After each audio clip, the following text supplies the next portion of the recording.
कुछ काम सीख परिवार का सहारा बनना चाहता हूँ, क्या करूँ? आज ही ज्वाइन करो JSITI, जहाँ मिलेगा electrician, fitter, surveyor, COPA, fashion technology जैसे ट्रेड्स में रोजगार परक प्रशिक्षण, जिसे प्राप्त कर तुम अपने परिवार को आर्थिक मजबूती दे सकते हो। साथ ही मल्टीनेशनल कंपनीज में 100% placement. JSITI Palai Patti, Babatpur, Varanasi. Admissions open. Student, welcome to JSITI private YouTube channel.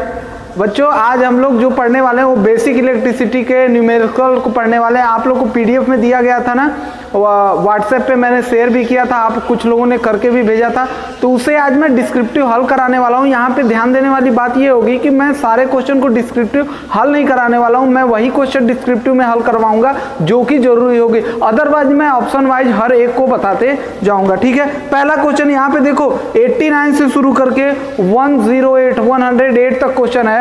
तो सबसे पहले यहाँ पे मैं शुरू तो कर रहा हूँ 89 से, लेकिन जहां जरूरत होगी वहीं पे मैं क्वेश्चन को करूंगा, ठीक है। एक लाइन यहाँ भी और खींच देते हैं, हो सकता है ज्यादा की जरूरत पड़े। तो सबसे पहले 89 क्वेश्चन करा, किसी परिपथ में वोल्टेज V के बराबर होता है। ऑप्शन 4 दिया है, 1 फिर 1 का स्क्वायर या I/R, या चौथा दिया है I/R। तो आप जानते हो सूत्र होता है, लिखवाया भी गया है आपको, V बराबर I/R, ठीक है। तो ये आपका आंसर जो है वो सही हो जाएगा। क्वेश्चन नंबर 90 देखते हैं। कह रहा है 4 ओम और 6 ओम के दो प्रतिरोध समांतर श्रेणी में जुड़े हैं, उनका परिणामी प्रतिरोध क्या होगा। तो आप देखिए यहाँ पे जब भी समांतर क्रम में जुड़ता है तो 1/R इक्वल टू 1/4 प्लस 1/6। ये 1/4 1/6 क्या है, पहला प्रतिरोध दूसरा प्रतिरोध, दोनों को जब हम जोड़ेंगे तो 1/R इक्वल टू यहाँ पे हो जाएगा 24 और यहाँ पे 6, यहाँ पे हो जाएगा 4, ठीक है। तो ये 1/R इक्वल टू यहाँ पे 10/24 या R इक्वल टू हो जाएगा 2.4। तो ये आपका क्या हो जाएगा आंसर, सही आंसर आपका हो जाएगा। यहाँ पे दिया है क्वेश्चन ऑप्शन नंबर डी। आगे बच्चों यहाँ पे दिया है क्वेश्चन नंबर 91 देखते हैं। कह रहा है 0.001 एंगस्ट्राम बराबर होता है। ऑप्शन नंबर 1 1.0 मिली एंगस्ट्राम के, 100 मिली एंगस्ट्राम के, 1000 मिली एंगस्ट्राम के और 1 मिली एंगस्ट्राम के। तो 0.001 एंगस्ट्राम दिया है, मतलब 1 एंगस्ट्राम का 1000वां भाग। किसी भी चीज का 1000वां भाग क्या होता है, मिली में चला जाता है ना। तो 1 मिली एंगस्ट्राम हमारा क्या हो जाएगा, सही आंसर हो जाएगा। 1 मिली एंगस्ट्राम क्या हो जाएगा हमारा, सही आंसर हो जाएगा। आगे चलते हैं। कह रहा है अगला क्वेश्चन, बैटरी उत्पन्न करती है, क्या उत्पन्न करती है, AC DC जल और प्रतिरोध। तो बैटरी हमेशा DC धारा को उत्पन्न करती है। अगला कह रहा है 2 बिंदुओं के बीच। अब चलिए यहाँ पे आप आंसर भी लिखते जाइए, ये हो जाएगा DC। क्वेश्चन नंबर 93 है। कह रहा है 2 बिंदुओं के बीच वोल्टेज के अंतर को किस नाम से जाना जाता है। तो आपको बताया भी गया, PDF में भी मैंने भेजा था कि पोटेंशियल डिफरेंस जो होता है वो 2 बिंदुओं के बीच के वोल्टेज के अंतर को हम कहते हैं। आगे कह रहा है एमीटर मापते हैं। तो यहाँ पे तीसरे का आंसर लिख लीजिएगा, पोटेंशियल डिफरेंस, ठीक है बच्चों, पोटेंशियल डिफरेंस। 94 में कह रहा है कि ए मीटर मापता है, क्या मापता है, तो पोटेंशियल डिफरेंस करा, EMF करा, करंट। तो ए मीटर क्या मापता है हमारा, करंट मापता है। तो हम यहाँ पे लिखेंगे कि ए मीटर क्या मापता है, करंट मापता है। 95 कह रहा है इंसुलेटिंग मटेरियल का उपयोग किया जाता है। इंसुलेटिंग मटेरियल सीधा सा आप जानते हो कि धारा को, जो उसका संचरण होता है उसको रोकता है, ठीक है। लेकिन हम ऑप्शन वाइज जाएंगे, देखेंगे क्या करा। पहला कह रहा है बहुत भारी धाराओं के चालन के लिए, तो सीधे सीधे गलत है। दूसरा कह रहा है चालक तारों के मध्य शॉर्ट सर्किट की रोकथाम के लिए, ठीक है। तो ये एक पॉसिबल आंसर हमें दिख रहा है। तीसरा है वोल्टेज स्रोत तथा भार के मध्य ओपन सर्किट की रोकथाम के लिए। वोल्टेज स्रोत तथा भार के मध्य ओपन सर्किट, ये तो होगा नहीं। डी करा है बहुत ऊंची धाराओं के भंडारण करने के लिए। तो ऑप्शन नंबर बी जो है बिल्कुल सही है हमारा, और ये होगा चालक तारों के, मतलब शॉर्ट सर्किट की रोकथाम के लिए, शॉर्ट सर्किट की रोकथाम, ठीक है। ना, शॉर्ट सर्किट की रोकथाम के लिए। क्वेश्चन नंबर 96 में हम चलते, कह रहा है वोल्ट मीटर किसका मापन करता है? तो वोल्ट मीटर पहला दिया है वोल्ट का, दूसरा धारा का, तीसरा करा है पावर और चौथा करा है विभवांतर। तो हम जानते हैं वोल्ट मीटर विभवांतर का मापन करता है, तो यहाँ हम लिख देंगे विभवांतर। ठीक है, आप लोग देखते जाइए कौन सा ऑप्शन सही वाला है, मैं सिर्फ सही ऑप्शन यहाँ पे लिख रहा हूँ। ठीक है, 97 करा है ए मीटर के द्वारा निम्न में से किसका मापन किया जाता है? 97 को ए मीटर द्वारा किस चीज़ का मापन किया जाता है? अभी हम इस चीज़ को किए हैं, वहाँ पे इंग्लिश में करंट लिखा था, यहाँ पे हिंदी में दिया है, तो हिंदी में क्या हो जाएगा? हिंदी में हमारा हो जाएगा धारा। 98 क्वेश्चन देखते हैं, कह रहा है कि 1 किलोवाट घंटा जूल के बराबर होता है। 1 किलोवाट घंटा जूल के बराबर होता है। देखिए बच्चों, तो यहाँ पे जो दिया हुआ है ना, यहाँ पे 3.6 1 किलोवाट घंटा, ये आपको बताया भी गया होगा, होता है 3.6 मेगा जूल। ठीक है, तो सही ऑप्शन नंबर सी है। ऑप्शन नंबर सी जो है वो सही ऑप्शन हो जाएगा। उसके बाद चलते हैं क्वेश्चन नंबर 99। क्वेश्चन नंबर 99 करा डीसी निम्न में से किसके लिए प्रयुक्त होता है? किसके लिए प्रयुक्त किया जाता है? यहाँ पे फुल फॉर्म दिया हुआ, पहले करा है कि डायरेक्ट चार्ज, दूसरा डुअल चार्ज, तीसरा डायरेक्ट करंट और चौथा इनमें से कोई नहीं। तो डायरेक्ट करंट जो है हमारा सही आंसर हो जाएगा। डायरेक्ट करंट जो है हमारा सही आंसर हो जाएगा। उसके बाद क्वेश्चन नंबर 100 यहाँ पे दिया हुआ, एक चालक का प्रतिरोध मोटाई के साथ क्या होता है? घटता है। जैसे जैसे चालक का क्षेत्रफल बढ़ता है, वो है एक सूत्र यहाँ पे आप जानते हो, R जो प्रतिरोध होता है 1/A होता है। ठीक है, तो यहाँ पे बात तो वही हुई, अब मोटाई बढ़ेगी तो क्षेत्रफल बढ़ेगा, इसका मतलब ये क्या होगा? घटता है। इसका सही आंसर हो जाएगा घटता है। क्वेश्चन नंबर 101 पे चलते हैं, करा विद्युत किसके मूवमेंट से उत्पन्न होता है? ऑप्शन ए इलेक्ट्रॉन, दूसरा प्रोटॉन, तीसरा न्यूट्रॉन और परमाणु।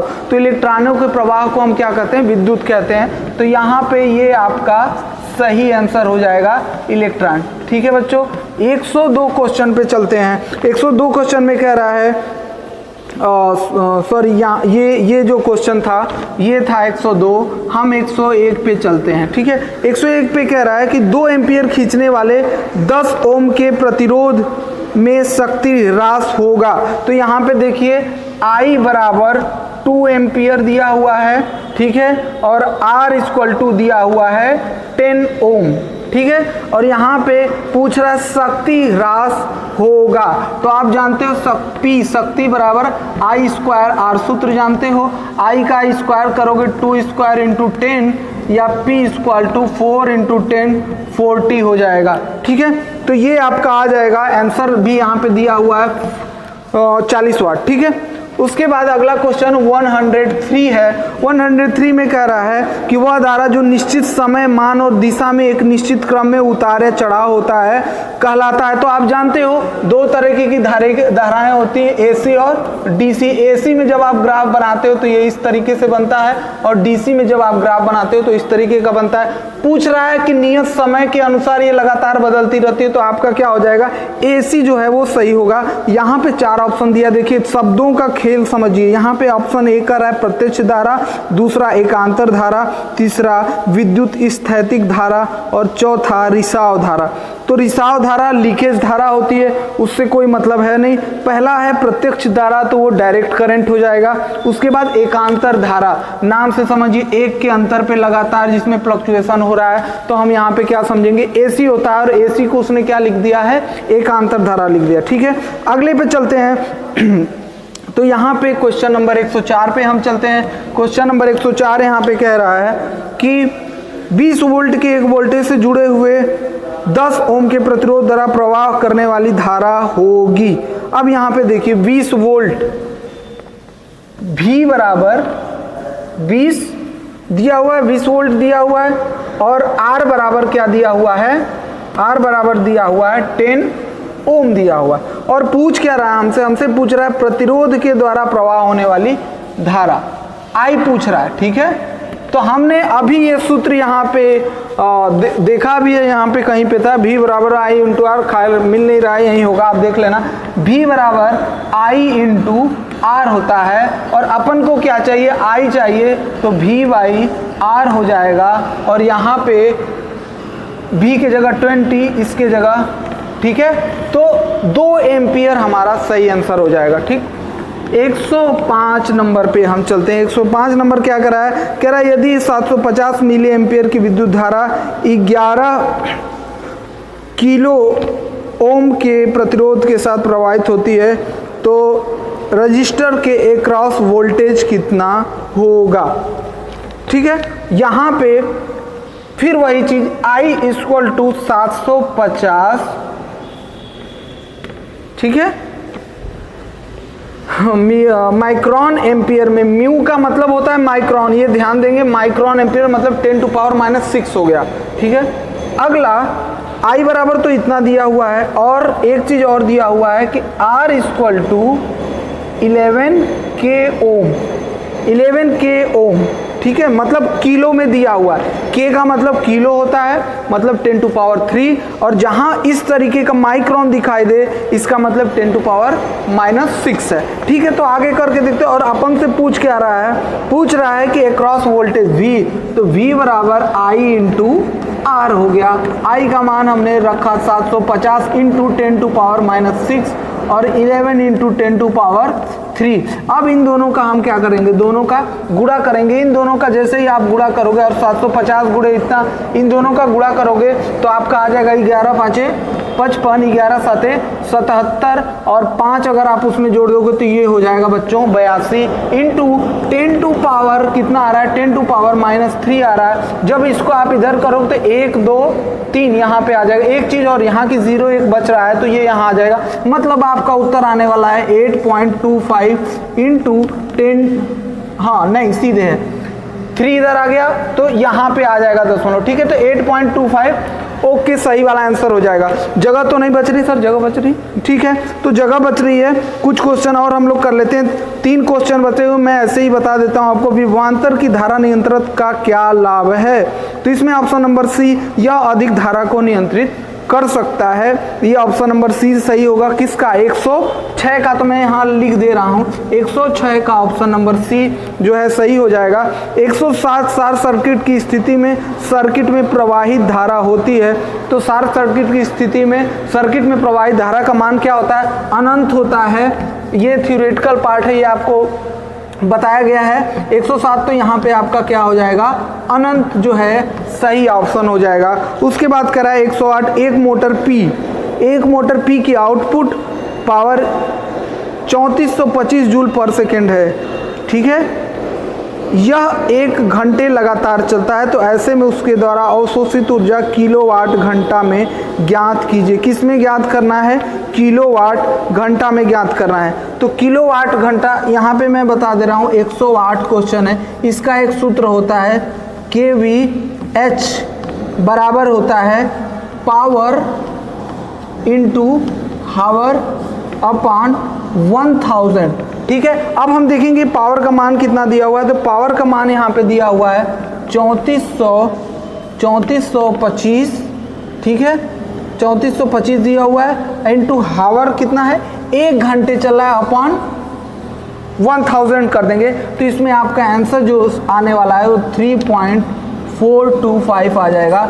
ये ऑप्शन नंबर तब आपका हो जाएगा। ऑप्शन नंबर सी जो है बिल्कुल सही है, तो इसका ऑप्शन नंबर सी जो है सही है। तो इस तरीके से बच्चे आपने देखा कि हमने डिस्क्रिप्टिव हल को पूरी तरह से कर लिया है, और लगातार चैनल के साथ बने रहिए। अगर इसमें कोई क्वेरी है आपकी तो ज़रूर आप हमसे पूछिए, और कहीं पे कोई दिक्कत हो रही है तो आप हमसे डायरेक्ट फ़ोन भी कर सकते हैं। जो भी ज़रूरतमंद बच्चे हैं, अन्य भी ITI के हैं, तो उनको ज़रूर शेयर करें।